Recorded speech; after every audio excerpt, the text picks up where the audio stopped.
السلام علیکم. محمد افضل صدیق اپنے پروگرام پولیٹیکل ڈائریز کے ساتھ حاضر خدمت ہے. 2 نومبر 2024 سر ہفتے کا دن ہے.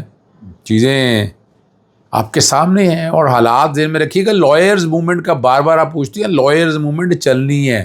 سپریم کورٹ بار کا الیکشن ہارنے یا نہ ہارنے سے، جیتنے یا ہارنے سے ہمیں کوئی فرق نہیں پڑتا.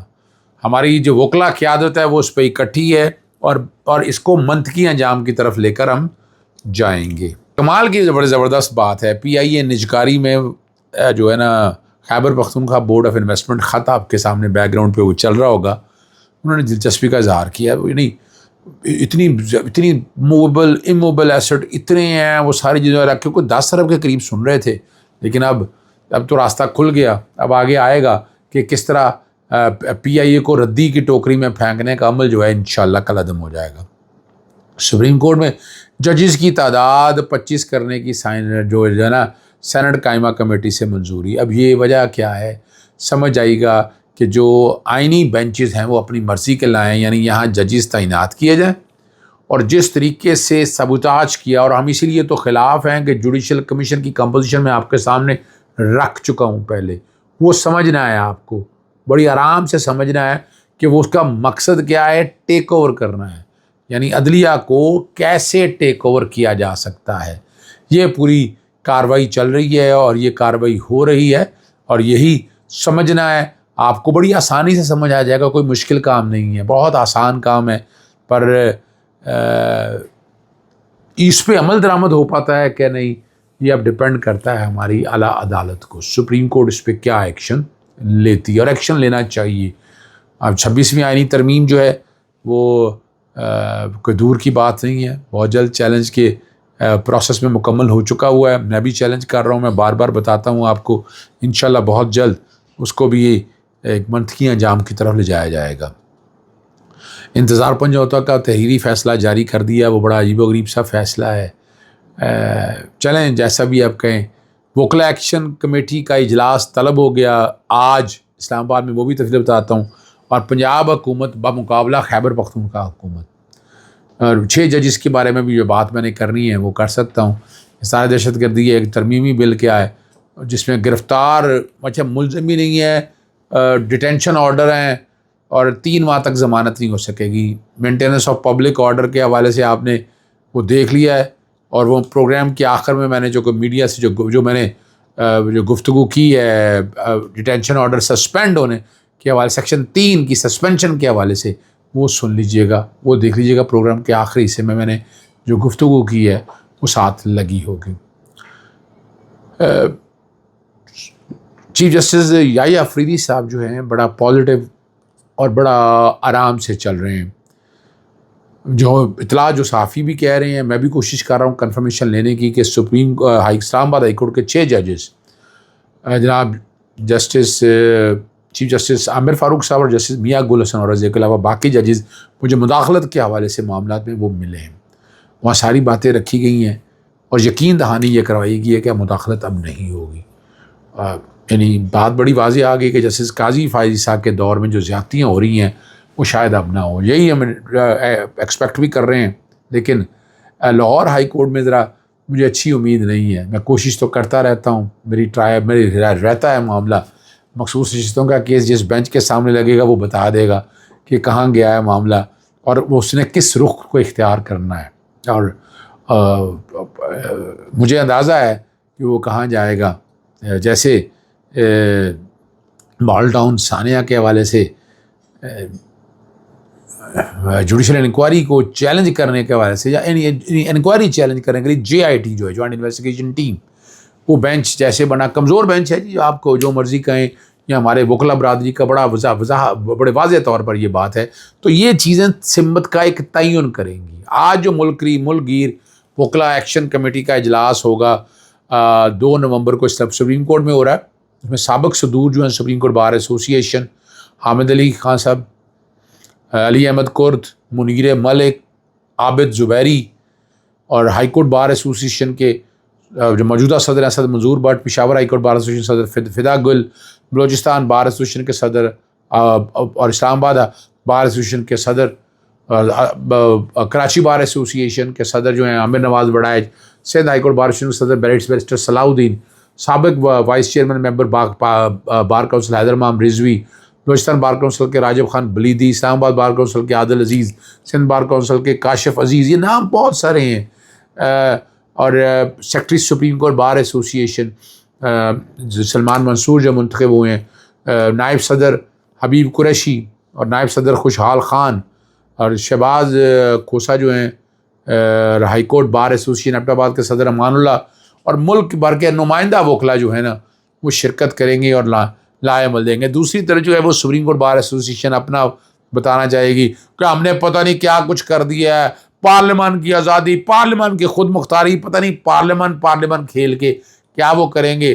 وہ آپ کے سامنے باتیں ساری آئیں گی اور وہاں سے آپ کو اندازہ ہو جائے گا. لیکن یاد رکھیے گا وکلا موومنٹ شروع ہو رہی ہے، یہ کسی کوئی خوش فہمی مت رہے. میں بار بار کہتا ہوں کہ وکلا موومنٹ شروع ہونی ہے. وکلا تحریک ایک طریقہ کار ہے، یہ سلو آہستہ آہستہ چلے گی، اور یہ کوئی ایسا نہیں ہے بڑا پیسہ چاہیے اس کو فنڈ چلائیے رن کرنے کے لیے، اور وہ نہ کوئی طاقت تو ہوتی ہے نا سارے معاملات میں. تو یہ وکلا اپنے تئیں سارے معاملے کو لے کر چل رہے ہیں. تو اس لیے آپ کہہ سکتے ہیں کہ یہ اتنا آسان کام نہیں ہے، بہت ہی مشکل کام ہے، مگر یہ منطقی انجام کی طرف ضرور پہنچے گا. خیبر پختونخوا حکومت جو ہے نا، اور منسٹری آف فائنانس نے سیمائی رپورٹ کے مطابق پنجاب نے 150 ارب کا ٹارگٹ رکھا تھا اور اس کے مقابلے میں 160 ارب کا خسارہ دیا. خیبر پختونخوا نے 45 ارب منافع کا ٹارگٹ رکھا تھا اور 103 ارب کا. یہ باتیں بتا رہی تھی نا مریم صفدر کہ پتہ نہیں کیا کر دیا، جو پورٹرے کیا جا رہا، پتہ نہیں کیا ہم نے ایک شکل بنا دی ہے، کیا ہم کرنا چاہتے ہیں. وہ وہاں سے آپ اندازہ لگا لیں کہ یہ کچھ ہو رہا ہے یہاں. یعنی یہ جو جس طرح کا نظام چل رہا ہے نا، اس نظام سے آپ کو سمجھ آ جانی چاہیے کہ اس سے کوئی آپ کو اچھی اور بھلائی کی امید نہیں ہے. یہ لوگ اسی طرح چلتا رہے گا. اور اسی میں دیکھیں فاشزم کی ایک اور مثال جو سامنے رکھی ہے، مستعصی دہشت گردی ترمیمی بل. آپ کو پتہ ہے کہ اس کے اندر مینٹیننس آف پبلک آرڈر جو ہے 1960 کا ضیاء الحق کے دور کا، یہ یعنی پرانا چلا آ رہا ہے. یعنی ضیاء الحق کے مارشل دور کا یہ آرڈر چلا آ رہا ہے. سیکشن 3 تھا، جس کو مرضی ڈیٹین کر دیں، کوئی وجہ بتانے کی ضرورت نہیں ہے، جس طرح مرضی حالات اور واقعات لے کر چل جائیں. تو وہاں سے آپ کو اب سمجھ آ جانا چاہیے کہ حالات کیا ہیں، اور یہ کوئی مشکل اتنا بڑا لمبا چیپٹر نہیں ہے. یہ زیادتی بہت زیادہ ہو رہی ہے. اب یہاں یہ دیکھا گیا ہے کہ وہ آپ کو پتہ ہے ہر کوئی دہشت گرد ہے، ہر کوئی باغی ہے. تو اب اس کو لوگ انسداد دہشت گردی ترمیمی بل جو ہے نا 3 ماہ تک ضمانت نہیں ہوگی. اب یہ کہنا ہے، اور کسی بھی فرد کو گرفتار کرنے کے اختیارات دے دیے گئے ہیں کہ سول آرم فورسز کو دہشت گرد سرگرمیوں میں ملوث افراد کو گرفتار کرنے کا اختیار دیا. اب دہشت گرد اب ڈیفائن نہیں ہو پائی.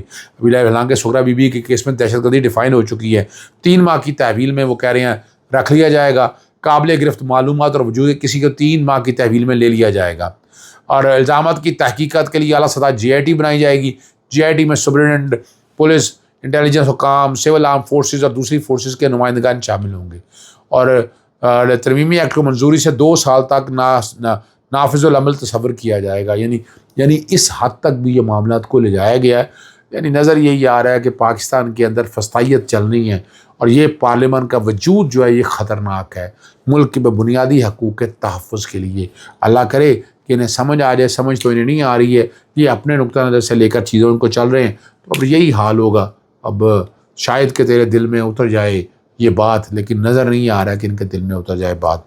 انتظار پر جو ہوتا ہے دوستوں کی طرح سے ہے، بھائیوں کی طرح سے ہے. اور آج کہا گیا ہے کہ 24 گھنٹے کے اندر جو ہے وہ بازیاب ہو جائے گا. یہ آرڈر میں لکھا ہے کہ پورے ملک کی پولیس دوڑا دی گئی ہے، اور امید ہے اگر 24 گھنٹے میں وہ بازیاب ہو جائے گا. ٹھیک ہے نا جی. اور ویسے تو اس آرڈر پہ آدھے صفحے پہ حاضری لگی ہوئی ہے چیف جسٹس عامر فاروق صاحب نے، اور اٹارنی جنرل نے بتایا کہ پورے ملک کی جو پولیس دوڑا دی گئی ہے، اور امید 24 گھنٹے کے اندر وہ ریکور ہو جائے گا. اب یہاں سوال تو پیدا ہوتا ہے نا کہ وہ کہاں تھا، کون لے کر گیا تھا، کس لیے لے کر گیا تھا، کیا اس طرح پکڑا جا سکتا ہے، کیا اس طرح گرفتار کیا جا سکتا ہے. یہ وہ سوالات ہیں جن کا جواب دینا بڑا ضروری ہے. ٹھیک ہے نا جی. آپ دیکھ رہے ہیں کہ یہاں سول لبرٹیز کا حال کیا ہو رہا ہے. یہاں جس کو مرضی چاہتا ہے اٹھا کر 144 کے نفاذ کے حوالے سے میں نے آپ کے سامنے بتایا تھا. چلیں یہاں میں آپ کو وہ بات بتا دیتا ہوں جو میں نے میڈیا پہ کی ہے. میں چاہتا ہوں وہی والا میرا پورشن چل جائے کہ جس میں آپ کو اندازہ ہو جائے گا کہ میں نے سیکشن 3 کے جو سسپینشن ہوئی ہے، عمل درآمد روکا ہے نظربندی کے قانون کے ساتھ، وہ سنیے گا۔ آج کی بڑی خبر، جسٹس امجد رفیق نے پنجاب نظربندی آرڈر مجریہ 1960 پر کہ سیکشن 3 پر عمل درآمد روک دیا ہے۔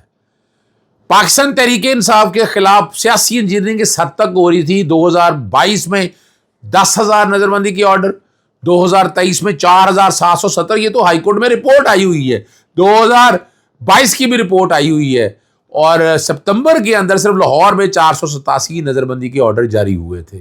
آج عدالت میں بحث کرتے بتایا کہ آرٹیکل 10 سے آنے کے بعد جو مارشلائی دور کا یہ قانون ہے سیکشن 3، یہ کالعدم قرار دیا جائے، اور طریقے ہیں، اگر کوئی خلاف ورزی کرتا ہے تو تعزیرات پاکستان کے تحت، ضابطہ فوجداری کے تحت، وزارت دہشت گردی قانون کے تحت وہ ایکشن لینے کا اختیار ہے، سیکشن 44 کے تحت آپ کر، لیکن یہ آپ لوگوں کے گھروں جا کے گھر توڑتے ہیں اور کوئی جرم نہیں ہے اس کو جیلوں میں ڈال دیتے ہیں، یہ رائٹ ٹو فیئر ٹرائل کی خلاف ورزی ہے۔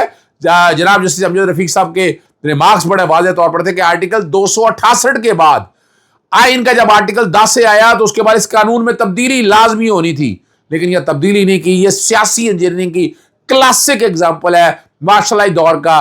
یہ آرگومنٹ سن کے عدالت نے فیصلہ محفوظ کیا تھا، اب فیصلہ عدالت نے سنا دیا ہے، اور سیکشن 3 جو نظربندی کے آرڈرز جاری کرنے کا پنجاب کی حد تک تھا، اس پر عمل درآمد روک دیا ہے 5 دسمبر تک۔ 5 دسمبر کو اس کیس پہ مین بحث ہوگی۔